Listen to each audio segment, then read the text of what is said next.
পানবজাৰ ঘটনাৰ কিছু শেহতীয়া আপডেট লৈ আহিছো মই ৰশ্মিতা গোস্বামী ডিজিটেল লাইভলৈ স্বাগতম জনাইছো আৰু শুকুৰবাৰৰ দিনটো দেখিবলৈ পোৱা গ'ল যে কেনেদৰে ভাৰপ্ৰাপ্ত এগৰাকী আৰক্ষী বিষয়াই পানবজাৰৰ এগৰাকী ভাৰপ্ৰাপ্ত আৰক্ষী বিষয়া ভাৰ্গৱ বৰবৰাই কেনেদৰে ৰাজপথৰ ওপৰতে কটন বিশ্ববিদ্যালয়ৰ এগৰাকী ছাত্ৰক নিৰ্মমভাৱে প্ৰহাৰ কৰিলে আৰু সেই নিৰ্মমভাৱে প্ৰহাৰ কৰাৰ পিছতে বৰ্তমান নিলম্বন কৰা হৈছে ভাৰপ্ৰাপ্ত আৰক্ষী বিষয়াগৰাকী কিন্তু সকলোৱে কৈছে যে এইগৰাকী আৰক্ষী বিষয়াক বৰখাস্ত কৰিব লাগে যিহেতু জনতাৰ নিৰাপত্তাৰ বাবে বা জনতাৰ সুৰক্ষাৰ বাবে আৰক্ষীৰ ওপৰত আমি ভৰসা কৰো আৰু আৰক্ষী বিভাগটো সেইভাবে ৰখা হৈছে যাতে জনতাই যেতিয়া পদপথত যায় ৰাজপথত যায় বা এইখন ৰাজ্যত যেতিয়া কোনো স্থানলৈ যায় যাতে আৰক্ষী বুলি কিবা এটা ব্যৱস্থা আছে বুলি যাতে আমি আস্থা ৰাখিব পাৰো বিশ্বাস ৰাখিব পাৰো সবাতোকৈ ডাঙৰ কথা যে আমি যে নিৰাপত্তা বুলি অনুভৱ কৰো নিজকে কিন্তু যেতিয়া ৰাজপথৰ ওপৰতে এনেদৰে দানৱৰ ৰূপত দানৱৰ শাৰীলৈ যেতিয়া আৰক্ষী বিষয়া এগৰাকী পৰিণত হয় তেতিয়া আসলতে জনতাই আস্থা কাৰ ওপৰত ৰাখিব তাক লৈ প্ৰশ্ন উত্থাপন হৈছে কটন বিশ্ববিদ্যালয়ৰ এগৰাকী ছাত্ৰ জ্ঞানদীপ হাজৰিকা তেওঁ ইতিমধ্যে নিজৰ পঢ়াৰ খৰচ উলিয়াবলৈ এনে ধৰণৰ সাধাৰণ কিছু কাম কৰি আছিল আৰু সেই কথা ইতিমধ্যে তেওঁ জনাইছে যে তেওঁ কটন বিশ্ববিদ্যালয়ৰ অৰ্থনীতি বিভাগৰ ছাত্ৰ তেওঁ পঢ়ি আছে তাৰ মাজতে পুৱাৰ ভাগত তেওঁ এনে ধৰণৰ কিছু কাম কৰে আৰু বিয়লিৰ ভাগলৈ যেতিয়া তেওঁ পঢ়াৰ শেষ হয় তেতিয়া এনে ধৰণে এখন বাইক লৈ তেওঁ ডেলিভাৰী বয় ৰূপে কাম কৰি আহিছে গুৱাহাটী মহানগৰীত যেহেতু এটা যেতিয়া ঘৰ এখনৰ পৰা যেতিয়া এগৰাকী ছাত্ৰ বা এগৰাকী সন্তান যেতিয়া ঘৰৰ পৰা ওলাই আহে তেওঁলোকৰ কান্ধত যথেষ্ট বুজা থাকে পিতৃ-মাতৃৰ ওপৰত সকলোখিনি দায়িত্ব তেওঁলোকে দিব নিবিচাৰে যেটো পঢ়াৰ খৰচ দিয়া থাকে তাৰ উপৰিও এগৰাকী ছাত্ৰ ছাত্ৰী গুৱাহাটীৰ দৰে মহানগৰীত য'ত সকলোবোৰে কিনিব লগা হয় ঘৰৰ পৰা তেওঁলোকে একো আনিব নোৱাৰে গতিকে তেনে ধৰণৰ এটা অৱস্থা নিজৰ কিছু পঢ়াৰ খৰচ বা সমান্তৰালভাৱে নিজৰ যিখিনি নিত্য ব্যৱহাৰ্য সামগ্ৰী সেইখিনিৰ বাবে খৰচ উলিয়াবলৈ ডেলিভাৰী বয় ৰূপে কাম কৰিছিল জ্ঞানদীপ হাজৰিকাই আৰু যেতিয়া জ্ঞানদীপ হাজৰিকা কেনে ধৰণে বৰ্বৰভাৱে আক্ৰমণ কৰা হ'ল ভাৰ্গৱ বৰবৰা নামৰ যিগৰাকী আৰক্ষী বিষয়াক তেওঁ মাত্ৰ এটা সিগনেল তেওঁ পাৰ হৈছিল অৰ্থাৎ য'ত নো এন্ট্ৰি আছিল সেইফালে দিয়ে তেওঁ বাইকখন পুনাই লৈছিল যেহেতু ফাঁচী বজাৰত সেই সময়ত যথেষ্ট ভিৰ আছিল আৰু সেইবাবে তেনে ধৰণৰ এটা কাৰ্য কৰাৰ বাবে তেওঁক ৰাজপথৰ ওপৰতে অৰ্থাৎ পথৰ ওপৰতে তেওঁক চৰিওৱা হ'ল তেওঁক হেলমেটৰ ওপৰতে যথেষ্টখিনি তেওঁক আক্ৰমণ কৰা হ'ল সেইসমূহ ভিডিঅ' ইতিমধ্যে ছ'চিয়েল মিডিয়াত ভাইৰেল হৈ পৰিছে আৰু সেই ভাইৰেল দৃশ্য চোৱাৰ পিছতে সকলো একেমুখে গৰিহণা দিছে আৰক্ষী বিষয়াগৰাকীক যে চোৰ ডকাই ধৰিব নোৱাৰা লগতে চিলনী চোৰৰ ওপৰত বৰ্তমান ৰাজপথত খোজ কাঢ়িব নোৱাৰা অৱস্থা জনতাৰ তাৰ মাজত এগৰাকী সাধাৰণ যুৱকক যিগৰাকীয়ে মাত্ৰ তেওঁ বাইকখন সেই পথৰে লৈ গৈছিল কিন্তু সেয়া আসলতে তেওঁ ট্ৰাফিক ৰুল ভংগ কৰিছিল সেই কথা ইতিমধ্যে জ্ঞানদীপে নিজ মুখে স্বীকাৰ কৰিছে যেতিয়া পানবজাৰ থানাৰ পৰা তেওঁক আহিবলৈ দিয়া হ'ল সেই আহিবলৈ দিয়াৰ পিছতে কিন্তু অমায়িক জ্ঞানদীপে তেওঁ এই পৰিচয় তেওঁ দিছে যে কেনে ধৰণে আসলতে তেওঁৰ নিজৰ কথাখিনি সংবাদ মাধ্যমৰ আগত ৰাখিব লাগে সেই কথা যেন জানে জ্ঞানদীপে যেটো কটন বিশ্ববিদ্যালয়ৰ ছাত্ৰ অত্যন্ত মেধাৱী সেয়া সকলোৱে জানে যে কটন বিশ্ববিদ্যালয়ত পঢ়িবলৈ কিমান মেধাসম্পন্ন হ'ব লাগিব এগৰাকী যুৱক আৰু সেই মেধাসম্পন্ন যুৱকগৰাকীক যেতিয়া আৰক্ষী এৰি দিলে তেওঁ যেতিয়া ওলাই আহিলে থানাৰ পৰা তেতিয়া যথেষ্ট সংবাদ মাধ্যমৰ লোক আছিল যেহেতু এই ভিডিঅ'টো ভাইৰেল হৈ পৰাৰ লগে লগে সকলোৱে পানবজাৰ থানাৰ বাহিৰত গৈ ভিৰ কৰা পৰিলক্ষিত হৈছে আৰু যেতিয়াই অমায়িক এগৰাকী জ্ঞানদীপ থানাৰ পৰা ওলাই আহিলে তেওঁ কি কৈছিল আপুনি শুনি আচৰিত হ'ব আমি তেওঁৰ ভাষ্য আগবঢ়াই লৈছো যোনটো শনিমন্দিৰৰ ওচৰত যোনটো নাকাটো মাৰি আছিলে পুলিচে তো মানে তাতে মোক ৰখাইছিলে এনে নৰ্মেলি মানে তাতে আমাক নৰ্মেলি ডেলিভাৰী এজেণ্টবিলাকক যাবই দিয়ে বাহিৰত মানে সেইফালে পাৰ হৈ যাব দিয়ে তো ময়ো তেনেকৈ ভাবিছিলোঁ নৰ্মেলি তেনেকৈ কৈছে বুলি কিন্তু এটা চিৰিয়াছ ইছ্যু চলি আছে অলৰেডি ৰাইজিং ডে আহি আছে বুলি কৈছে আলফাৰ হেৰিৰ কাৰণে তো সেইটো কাৰণে মানে অকণমান তাতে নাকাটো অলপ বেছিকৈ লগাইছিলে মোক মাতিলে মই মানে ভালকৈ গুৰুত্ব নিদিলোঁ প্ৰথমবাৰ তো নেক্সট টাইম তেনেকৈ মানে আহি হয় অকণমান প্ৰহাৰটো মোৰ ওপৰত বেছিকৈ কৰিলে প্ৰথমবাৰ কিন্তু মানে পিছত গৈ ভালকৈ বুজি পাইছোঁ যে কেছটো অলপমান বেলেগ আৰু যে অলৰেডি ৰাইজিং ডেৰ কাৰণে কিবা বেলেগ চিটুৱেশ্যনতে আছে পুলিচখন মানে সেয়াই আৰু আপুনি পলাবলৈ চেষ্টা কৰিছিল নেকি পলাবলৈতো মই চেষ্টা কৰা মানে পলাবলৈ কি আৰু এনেই আমাৰ নো এণ্ট্ৰি থাকিলে আমি গুচিয়ে যাওঁ ন সেনেকৈ আৰু নৰ্মেলি আমি ওলাই গৈছিলোঁ আৰু সেইটোৱে আপোনাক আৰক্ষী থানাৰ ভিতৰত যিহেতু ইতিমধ্যে ইমান সময় ৰখা হ'ল আৰক্ষীৰ বিষয়াগৰাকীয়ে বা আৰক্ষীৰ বিষয়াসকলে কিবা ভয় ভাবুকি দিছে নেকি নাই বৰ্তমান তেনেধৰণৰতো একো নাই বৰ্তমান মই তেনেকৈ একো ভবা নাই কৰিম বুলি আপোনাক কৈছে নেকি গোচৰ ৰুজু কৰাৰ কথা তেনেকুৱা ধৰণৰ কিবা কৈছে নেকি নাই অলৰেডি মই গম পোৱা মতেতো একশ্যনটো লোৱা গৈছে তেওঁৰ ওপৰত মই গম পোৱা মতে যেহেতু তেওঁক ধৰক ছাছপেণ্ড কৰা গৈছে বুলি শুনা পাইছোঁ মই বাকী মোৰ তেনেকুৱা একো তেওঁৰ ওপৰত একো হেৰি কৰিম বুলি মই ভবা নাই নাই তেনেকুৱা ধৰণৰ একো নাই আজি কিমানমান সময়ত হৈছিলে মূল ঘটনাটো কেতিয়া হৈছিল এইটো আপোনাৰ ধৰক 6:30 পৰা 7টা মানৰ ভিতৰত হৈছিলে এতিয়াতো 11:30 বাজি গ'ল 5 ঘণ্টা ধৰি আপোনাক বহুৱাই ৰাখিলে থানা কি হৈছিলে মাজৰ সময়খিনি কি ভিতৰত প্ৰহাৰ কৰা বুলি কৈছে যে বাহিৰতো প্ৰহাৰ কৰিছে ভিতৰতো আপোনাক প্ৰহাৰ কৰা বুলি কৈছে সঁচা নেকি এইটো মানে এতিয়া ধৰক কথাটো এইটো যিহেতু অলৰেডি আণ্ডাৰ প্ৰেছাৰত আছে যোৱাবাৰ যেনেকৈ 15 আগষ্টত কিবা বম হেৰি কৰা বুলি কৈছিলে আৰু এবাৰ মই নৰ্মেলি তেনেকৈ আচলতে পাৰ হৈ যাব নালাগিছিলে মোক ৰখিব গৈছিলে মই ৰখিব লাগিছিলে তালাচীটো সেইটো তালাচী বাৰু লোৱা যাব কাৰণ অলৰেডি মই ছাছপেক্ট টাইপৰে ট্ৰিট হোৱা হৈছিল সেইটো হয় মই মোৰ এইটো ভুল স্বীকাৰ কৰিছোঁ যে মোক ৰখাইছিলে মই নৰখিলোঁ কথাটো সেইটো আপুনি শুনি ৰখা নাছিল নে আপুনি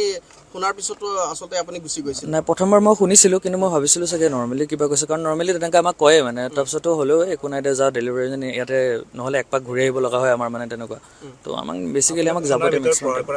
নাই এইটো মিছা হয় আমাক মোৰ থানাৰ ভিতৰত মোক কোনেও একো প্ৰহাৰ কৰা নাই যিটো হৈছে চব বাহিৰতে হৈছে আৰু অলৰেডি আপোনালোকে ভিডিঅ'টো দেখিছে চাগে মই হয় মোৰ টাৰ্মটো বৰ্তমান কমপ্লিট হৈছে বাট মোৰ এক্সাম আছে দুটামান দিবলৈ তেনেকুৱা হয় মোৰ তেজপুৰ প্ৰথম অৱস্থাত যদি মই নিজৰ ক্ষেত্ৰত কওঁ দেন মই ভাবিছিলোঁ কিন্তু পিছত যেতিয়া মই গোটেই কথাটো গম পালোঁ যে ধৰক অলৰেডি আণ্ডাৰ প্ৰেছাৰত আছে চব আৰু ধৰক ৰাইজিং ডে আহি আছে বুলি মই যিহেতু কৈছোঁ আপোনালোকক তো আৰু লগতে তেওঁৰ ওপৰত মোৰ একো পাৰ্চনেল তেনেকৈ একো হেৰি নাই কিন্তু হয় সেইটো এটা মমেণ্টত হৈ গ'ল মোৰ মতে কিন্তু তেনেকৈ হ'ব নালাগে আৰু নৰ্মেলি কাৰণ আমিও যিহেতু ৰাতিপুৱাৰ পৰা সন্ধিয়ালৈকে ধৰক সেইটো নিজৰ কামতে থাকোঁ তেওঁলোকেও যেতিয়া কামটো কৰে তো চবৰ কথাটো বুজি পাব লাগে আৰু মই অকল জাষ্ট নো এণ্ট্ৰিটোহে পাৰ কৰিছিলোঁ ধৰক ইতিমধ্যে আৰক্ষী বিষয়াগৰাকীক নিলম্বন কৰিছে গতিকে আপুনি ভাবে নেকি যে আৰক্ষী বিষয়াগৰাকীৰ ওপৰত এই যি কঠোৰ ব্যৱস্থা গ্ৰহণ কৰিছে আৰক্ষী অঞ্চলক প্ৰধানগৰাকীয়ে এয়া কৰিব লাগে নে নালাগে এতিয়া সেইটো কথাত ক'বলৈ গ'লে মানে তেওঁতো লগত ইমিডিয়েট ধৰক সেইটো কৰা গৈছে কিন্তু যিহেতু অলৰেডি তেওঁ বস্তুটো পালে যেতিয়া এইটো আৰু এক্সট্ৰাকৈ একো মই নাভাবোঁ যে আৰু কিবা যোগ্য বুলি ভাবেনে আপুনি যোগ্য তেওঁ যিটো কাম কৰিছে সেইটো কাৰণেতো তেওঁ বাৰু অলপ হ'লেও সেইটো হৈছে বাৰু সেইটো তেওঁ হৈছে বাৰু যিহেতু অলৰেডি হৈ গ'ল কিন্তু আৰু মই তেনেকুৱা ভবা নাই যে তেওঁ আৰু যে কিবা আৰু ফেচ কৰিব লাগে ধৰক তেনেকুৱা বাহিৰত ফাঁচী বজাৰত যেতিয়া আপোনাক প্ৰহাৰ কৰিছিল তেতিয়া দেখা পাইছোঁ গৰমাগৰমি হৈছিল তেওঁ আকৌ ধমকিও দিছিল আপোনাক থানাৰ ভিতৰত যেতিয়া আহিছে আপোনালোক দুটা লগ লাগি আছে দুটা সন্মুখাসন্মুখিও হৈছিলে ভিতৰতো কিবা তেনেকুৱা দাবী ধমকি কিবা তেনেকুৱা কিবা কৰিছিল ভিতৰত দাবী ধমকি আপোনাক প্ৰহাৰ কৰিছিল যেতিয়া দেখা পাইছোঁ গৰমাগৰমি হৈছিল তেওঁ আকৌ ধমকিও দিছিল আপোনাক যোনটো শনি মন্দিৰৰ ওচৰত যোনটো নাকাটো মাৰি আছিলে পুলিচে তো মানে তাতে আৰু সেয়া জ্ঞানদীপৰ ভাষ্য আছিল অৰ্থাৎ থানাৰ পৰা যেতিয়া ওলাই আহিছিল জ্ঞানদীপ তেতিয়া জ্ঞানদীপে আচলতে ইমানখিনি যাতে সাংবাদিকৰ ভিৰ হ'ব সেয়া হয়তো জ্ঞানদীপে কল্পনাই কৰা নাছিল যে কি হৈছে সেই সময়ছোৱাত হয়তো জ্ঞানদীপে ভবাই নাছিল যে তেওঁ ট্ৰেফিক ছিগনেল তেওঁ তেনেদৰে ব্ৰেক কৰিছে আৰু তাৰপিছত তেওঁক হঠাতে আহি আক্ৰমণ কৰা হ'ল তেওঁক লৈ যোৱা হ'ল ঘটনাস্থলীৰ পৰা টানি আজুৰি লৈ যোৱা হ'ল আৰু সেই সময়ছোৱাত দুগৰাকী যুৱতীৰ ভাষ্য শুনিবলৈ পোৱা গৈছিল তেওঁলোকেও কৈছিল যে কিয় মাৰিছে ইমানকৈ কিয় মাৰিব লাগে তেনেধৰণৰ কিছু কথোপকথন শুনিবলৈ পোৱা গৈছিল বহুতে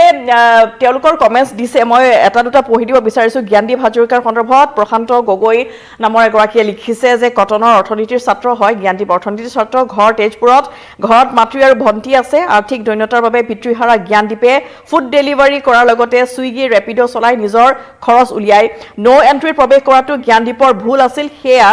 সেয়া নিজেই তেওঁ স্বীকাৰ কৰিছে হয়তো ভুল তেল ৰাহিৰ বাবেই তেনে কৰিছিল চাগৈ নিশ্চয়কৈ তেনেধৰণৰ বহুতো হয় যে তেল ৰাহিৰ বাবে কিছুমানে ইউটাৰ্ণ লয় বা তেনেধৰণৰ কিছু ৰুলছ ব্ৰেক কৰে তেওঁলোকে তেনেধৰণৰ বহু ঘটনা আমি গুৱাহাটী মহানগৰীত দেখি আহিছোঁ কিন্তু সেই স্থানতে তেনেধৰণে এগৰাকী যুৱকক আক্ৰমণ কৰাটো আচলতে কিমান গ্ৰহণযোগ্য যিহেতু তাত তেওঁলোকে জৰিমনা বিহিব পাৰিলেহেঁতেন বা তেওঁলোকে সেই ফাইন কাটিব পাৰিলেহেঁতেন তাৰ সলনি ৰাজপথৰ ওপৰতে তেনেদৰে উপৰ্যুপৰি সেই মেধাসম্পন্ন যুৱকগৰাকীক আক্ৰমণ কৰা হ'ল লগতে তেওঁ লিখিছে যে জীৱন সংগ্ৰাম কৰা মেধা ছাত্ৰ জ্ঞানদীপ হাজৰিকাক আৰক্ষীৰ বৰ্বৰতা দেখি কিছু আৱেগিক হৈ পৰিছোঁ পোচাক ক্ষমতাই মানুহক উন্মাদ কৰে নেকি দিনটো কলেজত সন্ধিয়া ডেলিভাৰী জ্ঞানদীপৰো মন যায় চাগৈ সন্ধিয়া সমনীয়াৰ সৈতে আড্ডাৰ সৈতে একাপ চাহ খাবলৈ, কিন্তু জ্ঞানদীপ বুকুখন কঁপি উঠে। বহু দায়িত্ব আছে জ্ঞানদীপৰ। ঘৰত মাক আৰু ভনীয়েক, পুত্ৰ বা ককায়েকৰ বাবে কিমান কান্দিছে চাগৈ মাক আৰু ভনীয়েকে। মাতৃভাষ্যও আহি পৰিছিল। তেওঁলোকেও কৈছিল যে আচলতে তেওঁলোকক সহায় কৰিবলৈ হয়, জ্ঞানদীপৰ পিতৃ নাই, যিহেতু পিতৃ 2011 বৰ্ষতে হেৰুৱাইছে আৰু পিতৃও আৰক্ষীৰে এগৰাকী, তেওঁ আৰক্ষী বিভাগতে কৰ্মৰত আছিল। গতিকে মাতৃয়ে বহু কষ্টৰে নিজৰ সন্তানক পোহপাল দিছে বা পঢ়াৰ খৰচ উলিয়াবলৈ তেওঁ দৈনন্দিন কাম কৰি আহিছে। গতিকে মাতৃৰ সেই কান্ধৰ বোজা কিছু যাতে পাতল হওক, সেইবাবে জ্ঞানদীপে এনেধৰণৰ কিছু ফুড ডেলিভাৰী কাম কৰিছিল, যিটো বেয়া নহয়। সন্ধিয়াৰ সকলোৱে দেখিবলৈ পোৱা যায় যে এনেধৰণৰ পিতৃ মাতৃৰ পৰা পইচা লৈ বহুতেই যে পকেট মানিৰ নামত কিমান হাজাৰ হাজাৰ টকা তেওঁলোকে খৰচ কৰে, নিজৰ বন্ধুবৰ্গৰ সৈতে উদযাপন কৰে। বিশেষকৈ শনিবাৰ দেওবাৰ আমি দেখি আহিছোঁ যে গুৱাহাটী মহানগৰীত উইকেণ্ডৰ নামত কেনেধৰণৰ আচলতে সুৰাৰ আড্ডা চলে, সুৰাৰ আগিত মাতাল হৈ বহুকেইটা দুৰ্ঘটনাৰ খবৰো ইতিমধ্যে আমি নিউজ 18ৰ জৰিয়তে আপোনালোকক জনাইও আহিছোঁ যে কিমান আচলতে আজি যুৱ প্ৰজন্ম কিমান বিশৃংখল হৈ পৰিছে, কিমান তেনেধৰণৰ তেওঁলোকে আড্ডা দিয়ে বা কেনেধৰণে তেওঁলোকে নিজৰ বন্ধুবৰ্গৰ সৈতে উদযাপন কৰি আহিছে। কিন্তু কালিৰ দিনটোত জ্ঞানদীপৰ সেই ঘটনাই পুনৰবাৰ প্ৰমাণ কৰিছে যে গুৱাহাটী মহানগৰীত এনেধৰণৰ আচলতে বহু সন্তান বা বহু ছাত্ৰ ছাত্ৰী আছে যিসকলে নিজৰ পিতৃ মাতৃৰ সেই আৰ্থিক দৈন্যতা দূৰ কৰিবৰ বাবে নিজেও কিছু সেই ক্ষেত্ৰত পৰিয়ালটোক সহায় কৰিব বিচাৰিছে। আৰু এগৰাকীয়ে লিখিছে যে ভিডিঅ' কৰি থকাজনকো ধমক দিছিল দেখিবলৈ পাইছোঁ, ৰিংকু হুছেইনে দিছে। মিডিয়াই আৰু কৌশিক বৰা কেইদিনমান পিছতে জ্ঞানদীপক মিডিয়াই পাহৰি যাব। জ্ঞানদীপক আচলতে তেনেধৰণৰ কোনো কথা নহয়, প্ৰতিটো দিনতে আচলতে বহু বাতৰি আহে, কিন্তু আমি আশা কৰোঁ যাতে কোনো দুৰ্ভগীয়া বা কোনো এনেধৰণৰ ব্যক্তিয়ে যাতে শাস্তি নাপায়, তাৰ বাবেহে তেনেধৰণৰ ব্যৱস্থা যাতে কৰা হওক, সেইবাবে তেনেধৰণৰ কিছু থাকে আৰু শুড বি পানিছড। এয়া উৎপল ৰঞ্জনে লিখিছে যে আৰক্ষী বিষয়াগৰাকীক শাস্তি দিব লাগে। আৰু বহু কমেণ্টছ আহি আছে, আপোনালোকে দি যাব পাৰিব যে আমি সেয়া নিশ্চয়কৈ চেষ্টা কৰিম এই বাতৰিৰ জৰিয়তে আপোনালোকক ল'বলৈ, যে কেনেধৰণৰ আচলতে পুলিচ নহয় যেন লাগে, গুণ্ডা নিচিনা হয়। নুছৰাত আলীয়ে লিখিছে আচলতে আৰক্ষীৰ ওপৰত আমি বহু বিশ্বাস কৰোঁ বা আস্থা ৰাখোঁ যে আৰক্ষীয়ে আমাক সহায় কৰিব বা যেনেধৰণৰ ঘটনাসমূহ সংঘটিত হৈ আহিছে গুৱাহাটী মহানগৰীত, তেনেধৰণৰ ঘটনাৰ পৰা জনসাধাৰণক আৰক্ষীয়ে নিৰাপত্তা দিব। এনেধৰণৰ বহু ঘটনা সংঘটিত হৈ আহিছে যে চেইন চুৰিৰ ঘটনা, আৰু আচলতে বিশেষকৈ উৎসৱ পাৰ্বণত দেখিবলৈ পোৱা যায় যে ঘৰৰ দুৱাৰ বন্ধ কৰি গ'লেও ঘৰৰ ভিতৰত চুৰি কাণ্ড সংঘটিত হৈ থাকে, পেট্ৰলিঙৰ গাড়ী গৈ থাকে কিন্তু চুৰ ধৰিব নোৱাৰে, বহুকেইটা মন্দিৰত চুৰিৰ ঘটনা সংঘটিত হৈ আহিছে। এইবোৰ ধৰাত কিন্তু আৰক্ষী তেনেধৰণৰ সষ্টম নহ'ল। যেনেধৰণে ট্ৰেফিক ৰুল ভংগ কৰাৰ বাবে এগৰাকী যুৱকক জ্ঞানদীপ হাজৰিকাক যেনেধৰণে বৰ্বৰ আক্ৰমণ কৰা হ'ল বা বৰ্বৰভাৱে তেওঁক মাৰপিট কৰা হ'ল, তেওঁৰ জীৱনক এনেদৰে কৰি দিয়া হ'ল যে তেওঁক মাৰি পেলোৱা হ'ব, এনেধৰণৰ কেতবোৰ ভাবুকি প্ৰদান কৰা হ'ল, তাক লৈ আচলতে সেইবোৰ দৃশ্য দেখি যি ভিডিঅ' কালি ভাইৰেল হৈ পৰিছে, সেই ভিডিঅ' দেখি আচলতে আমি সঁচাকৈ ভাবি পৰিছোঁ যে আৰক্ষী ইমানেই নিষ্ঠুৰ হ'ব পাৰে নেকি, যে এগৰাকী ছাত্ৰক কেনেধৰণে ব্যৱহাৰ কৰিব লাগে, তেওঁ কিয় ৰুল ব্ৰেক কৰিছে সেই পথতেই তেওঁক তেনেধৰণে কিয় শাস্তি দিয়া হ'ল বা কিয় তেনেধৰণে আচলতে চৰ ভুকু সোধোৱা হ'ল, আৰু য'ত আচলতে পাব্লিক স্থান আছিল সেইখিনি, য'ত পাব্লিক এৰিয়া, সেই অৱস্থাত কিয় তেওঁক আক্ৰমণ কৰা হ'ল বা মাৰপিট কৰা হ'ল। তেওঁক থানালৈ লৈ যাব পাৰিলেহেঁতেন, তাতে তেওঁক যিখিনি জৰিমনা আছিল বা তাত বেলেগ ধৰণৰ শাস্তি প্ৰদান কৰিব লাগিলেহেঁতেন, কিন্তু পথৰ ওপৰতে এনেগৰাকী যুৱকক যিগৰাকীয়ে নিজৰ কিছু পৰিয়ালক সকাহ দিবলৈ, পৰিয়ালৰ ওপৰত যাতে বোজা বেছি নহয় তাৰ বাবে নিজৰ পঢ়াৰ খৰচ উলিয়াবলৈ এনেধৰণে ডেলিভাৰী বয় ৰূপে কাম কৰিছিল। গুৱাহাটী মহানগৰীত এনে বহু যুৱক আছে যিসকলৰ এনেধৰণৰ আমি দেখি থাকোঁ যে তেওঁলোকে দিনৰ ৰেপিড' চলায়, নিশাৰ ভাগত তেওঁলোকে আন কোনো স্থানত কাম কৰে, দিনত পঢ়ে, তেনেধৰণৰ বহু ঘটনা আমি দেখি আহিছোঁ বা যুৱকসকলে বিশেষকৈ এনেধৰণৰ কাৰ্য কৰিয়ে থকা দেখিবলৈ পাইছোঁ। গতিকে এইসকল যুৱকক আমি সহায় কৰিব লাগে, সহায় কৰিব নোৱাৰিলেও তেওঁলোকক আচলতে যেন আমি মাৰপিট নকৰোঁ, তেওঁলোকৰ সেই অৱস্থা বা তেওঁলোকে কিহৰ বাবেনো এনেধৰণে আচলতে ফুড ডেলিভাৰী কাম কৰিবলগীয়া হৈছে সেই কথা কিছু বুজাৰ প্ৰয়োজন সকলোৰে বাবে। আৰু আৰক্ষী বিষয়াগৰাকী বিশেষকৈ আজিৰ দিনটোত গুৱাহাটী বিশ্ববিদ্যালয়ৰ সমান্তৰালভাৱে কটন বিশ্ববিদ্যালয়ৰ সন্মুখত আজি গুৱাহাটী বিশ্ববিদ্যালয় নহয়, কটন বিশ্ববিদ্যালয়ৰ সন্মুখত আজি প্ৰতিবাদ সাব্যস্ত কৰা হ'ব, যিটো কটন বিশ্ববিদ্যালয়ৰ অৰ্থনীতি বিভাগৰ ছাত্ৰ জ্ঞানদীপ। আৰু ইতিমধ্যে মাতৃয়েও বহু কথা কৈছে যে মাতৃক সকাহ দিবলৈ কেনেদৰে জ্ঞানদীপে আচলতে এনেধৰণৰ ফুড ডেলিভাৰী কাম কৰিছিল। মাতৃৰ ভাষ্য আমাৰ সৈতে আছে, আমি মাতৃৰ ভাষ্য আগবঢ়াই লৈছোঁ। আৰক্ষীয়ে এই কাৰ্য কৰাৰ পিছত মাতৃৰ অন্তৰ যিহেতু কঁপি উঠিছে, গতিকে মাতৃয়ে কি ক'ব বিচাৰিব ভাৰ্গৱ বৰবৰা সন্দৰ্ভত আমি আগবঢ়াই লৈছোঁ। কালি 8:30 বজাত তাৰ লগৰ ল'ৰাই ফোন কৰিছে যে জ্ঞানদীপৰ এনেকুৱা হৈছে, তুমি গম পাইছানে, তুমি খং নকৰিবা, টেনচন নল'বা, যে এনেকুৱা এটা জ্ঞানদীপে পাৰ্ট টাইম জব কৰিছে, তোমাক কৈছে নাই নাজানো, তেতিয়া নো এণ্ট্ৰিত কিবা যাওঁতে তাক মাৰিছে আৰু পুলিচে ধৰি নিছে। এতিয়া লগে লগে মইতো কি কৰিম কি নাই, লগে লগে মই কালৈ ফোন কৰিম। এতিয়া মই ভাবিছো জ্ঞানদীপলৈ ফোন মাৰিছো, জ্ঞানদীপৰ ফোনটো নালাগে, চুইচ অফ দেখাইছে। তাৰপিছত লগৰীয়া ফোন অহা নাই, সেইকণ সময়ত তাৰে ফোন আহিছে। মই অফিচৰ মানুহক কি ক'ম, মই কি ক'ম এতিয়া, কাকো মই উপায় নাপায়। তাৰপিছত অলপ সময় পিছত নিউজত দেখা পালো যে ফেচবুক খুলিছে মাইনাই, খুলি পেলাই কৈছে যে মা দাদাক মাৰিছে, দাদাক ডিঙি ঠেকা মাৰিছে, মা অমুক হৈছে। তেতিয়া মই শেষ আৰু মই লগে লগে কান্দিছো আৰু হাল্লা কৰিছো যে কি হব এতিয়া, মোৰ ল'ৰাটো কোনে বচাব। তাৰপিছত তেনেকুৱাতে কটনৰ ফোন আহিছে ষ্টুডেণ্টৰ পৰা যে ল'ৰাটো 10টামান বজাত, তেতিয়া সময় পাৰ হৈ গৈ আছে আৰু অলপকে 10টামান বজাত ল'ৰাটো এনেকে মানুহ আহিছে আৰু নিব আৰু এনেকে 1 ঘণ্টামান থাকিব দিছে, তাৰপিছত নিব আৰু কলেজৰ আহিছে মেইন লিডাৰসকল। এতিয়া মইতো নাজানো কোনে উলিয়াই নিছে, কলেজৰ পৰা আহিছে বুলি গম পাইছো। তাৰপিছত তাকতো এতিয়ালৈকে কন্টেক্ট কৰাই নাই, কি কৰিছে কি নাই, কি যে আৰক্ষীতে আছিলে। মই তেওঁলোকক একো কবলগীয়া নাই, কিন্তু মৰাৰ অথৰিটিটো কাৰোৰে নাই ন। মাৰিব নালাগে ন, ষ্টুডেন্ট হয়, সি পঢ়া শুনা লগতে কিবা এটা কৰিছে আৰু ঘৰত ফাঁকি দি কৰিছে, এনেকে মাৰিছে। কিবা এটা ঘটনা হলে মই কি কৰিলো হলে, হাত খৰচ উলিয়াব কাৰণে কৰিছে চাগে, কাৰণ মই তাৰ ৰুমৰ পইচা বা পঢ়াৰ পইচাটোৱে দিছো বাৰু। বাকী খিনিতো এক্সট্ৰা পইচা বিচাৰিলে মই কওঁ তুমি নিজে কষ্ট কৰা, এতিয়া পঢ়া আৰু ন, ডাঙৰ হৈছা, এতিয়া অকমান কৰিব লাগিব। তোমাৰ ভন্টি সি দিয়ে এবাৰ লাষ্ট ইয়াৰ আৰু শেষ হব। তাৰ বেগ লাগিছিলে একচুৱেলি, সি 2টা বেগ উঠাবলৈ আছে এতিয়া।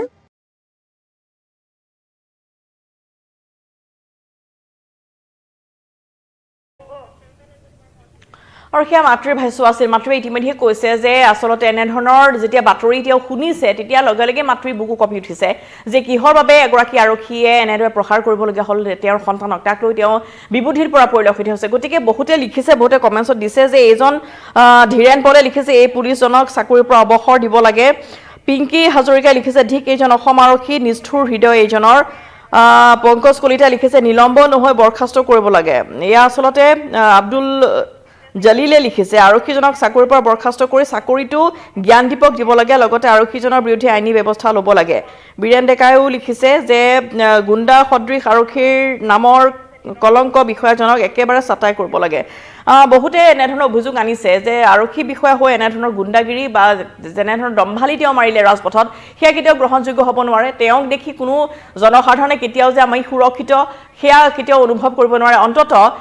যিহেতু মুখ্যমন্ত্ৰী ডক্টৰ হিমন্ত বিশ্ব শৰ্মাই কৈছিল যে আৰক্ষী আৰু জনতাৰ মাজৰ যাতে এটা যি সম্পৰ্ক, আৰক্ষী আৰু জনসাধাৰণৰ মাজত যেনেধৰণৰ এটা সুসম্পৰ্ক হ'ব লাগে, যেনেধৰণৰ সহযোগিতা হ'ব লাগে, তেনেধৰণৰ সহযোগিতা কিন্তু এইসকল আৰক্ষীয়ে জনতাৰ সৈতে কেতিয়াও নাৰাখিব। গতিকে এনেসমূহ দৃশ্য দেখাৰ পিছতে সকলোৱে প্ৰশ্ন উত্থাপন কৰিব যে আচলতে কিহৰ বাবে এইবোৰ ঘটনা সংঘটিত হ'বলৈ গৈ আছে। মুখ্যমন্ত্ৰীয়ে বহুবাৰ আৰক্ষী সন্মিলনত এই কথা বুজাইছে যে আৰক্ষী আৰু জনসাধাৰণৰ সম্পৰ্ক ভাল হ'ব লাগে, ভৱিষ্যতলৈ যাতে এনে পৰিৱেশ নহয় বা এনেবোৰ কৰ্মকাণ্ডই আৰক্ষী ব্যৱস্থাত যাতে লজ্জিত নকৰে, তাৰ বাবে বহুতেই এতিয়া আৰক্ষী বিভাগটো শুধৰণি হ'বলৈ অনুৰোধ জনাইছে, আহ্বান জনাইছে। লগতে ইতিমধ্যেই কোৱা হৈছে যে ভাৰ্গৱ বৰবৰাক জেললৈ প্ৰেৰণ কৰক। এনেধৰণৰ প্ৰতিবাদী কাৰ্যসূচীৰে কটন বিশ্ববিদ্যালয়ত আৰু কিছু সময়ৰ পিছতে প্ৰতিবাদ সাব্যস্ত কৰিব। যিহেতু এই ঘটনাত কটন বিশ্ববিদ্যালয়ৰ ছাত্ৰ ছাত্ৰীসকলে যথেষ্ট লজ্জিত অনুভৱ কৰিছে আৰু এই সমগ্ৰ ঘটনাক গৰিহণা দি তেওঁলোকে আৰু কিছু সময়ৰ পিছতে প্ৰতিবাদ সাব্যস্ত কৰিব। কি হ'ব এই প্ৰতিবাদত সেয়াও আমি আপোনালোকক জনাম। কিন্তু ইতিমধ্যে আমি জনাইছোঁ যে জ্ঞানদীপ হাজৰিকা এগৰাকী অমায়িক, যে তেওঁ যে আচলতে সঁচাকৈ এগৰাকী ভদ্ৰ, নম্ৰ আৰু অমায়িক এগৰাকী ছাত্ৰ কটনৰ, সেই কথা পুনৰবাৰ প্ৰমাণিত হ'ল যেতিয়া তেওঁ পাণবজাৰ থানাৰ পৰা ওলাই অহাৰ পিছতে তেওঁ নিজৰ ভুল নিজে স্বীকাৰ কৰিছে। তেওঁ কৈছে যে হয় মোৰ ভুল হৈছিল, কিন্তু মোক এনেদৰে মাৰিব বুলি মই ভবা নাছিলোঁ। যথেষ্ট তেওঁ ইমান এটা সুন্দৰ উত্তৰ তেওঁ দিছে। আৰু বহুতে যেতিয়া তেওঁ সুধিছিলে যে আৰক্ষী বিষয়াজনক কি হোৱাটো তুমি বিচাৰা বা কেনেধৰণৰ শাস্তি বিচাৰিছা, যিটো নিলম্বন কৰা হৈছে, বৰখাস্ত কৰিব লাগে নেকি, তেতিয়া জ্ঞানদীপে কৈছিল যে তেওঁৰ শাস্তি ইতিমধ্যে লাভ কৰিছে, গতিকে মই আৰু এই বিষয়ত বিশেষকৈ ক'ব বিচৰা নাই। গতিকে আৰক্ষী বিষয়াজনক যেনেধৰণৰ নিলম্বন কৰা হৈছে তাতেই তেওঁ সন্তুষ্ট, বা অৰ্থাৎ তেওঁ সেইখিনিৰ যোগ্য। গতিকে তাতকৈ বেছি তেওঁক শাস্তি যেন দিয়া নহওক, সেয়াও হয়তো জ্ঞানদীপে ভাবিছে। আৰু নিজৰ ভুল কিন্তু ইতিমধ্যেই জ্ঞানদীপে স্বীকাৰ কৰিছে যে হয় মই ট্ৰেফিক ৰুল ভংগ কৰিছিলোঁ, যাৰ ফলত মই এনেধৰণৰ শাস্তিৰ সন্মুখীন হ'বলগীয়া হ'ল। কিন্তু মোক এনেদৰে মাৰিব নালাগিছিল, এনেধৰণৰ ভাষ্য জ্ঞানদীপৰ। গতিকে আমি সকলোৱে আশা কৰিছোঁ যে গুৱাহাটী মহানগৰীতে নহওক লাগিলে গোটেই ৰাজ্যতে আৰক্ষী আৰু জনতাৰ মাজত এটা যাতে ভাল সম্পৰ্ক থাকে, জনতাই যাতে আৰক্ষীক দেখি ভয় খাবলগীয়া নহয় বা এনেধৰণৰ গুণ্ডাগিৰি যে আৰক্ষীয়ে যাতে ৰাজপথত নকৰে, তাৰে সকলো এতিয়া কামনা কৰা পৰিলক্ষিত হৈছে। আৰু জ্ঞানদীপৰ এই যি বৰ্বৰচিত যি কাণ্ড সংঘটিত হৈছে, পাণবজাৰৰ ভাৰপ্ৰাপ্ত আৰক্ষী বিষয়াগৰাকীয়ে যি ধৰণৰ কাণ্ড সংঘটিত কৰিলে, তাক লৈ আৰু কিছু সময়ৰ পিছতেই কটন বিশ্ববিদ্যালয়ৰ ছাত্ৰ ছাত্ৰীসকলে এক প্ৰতিবাদ সাব্যস্ত কৰিব।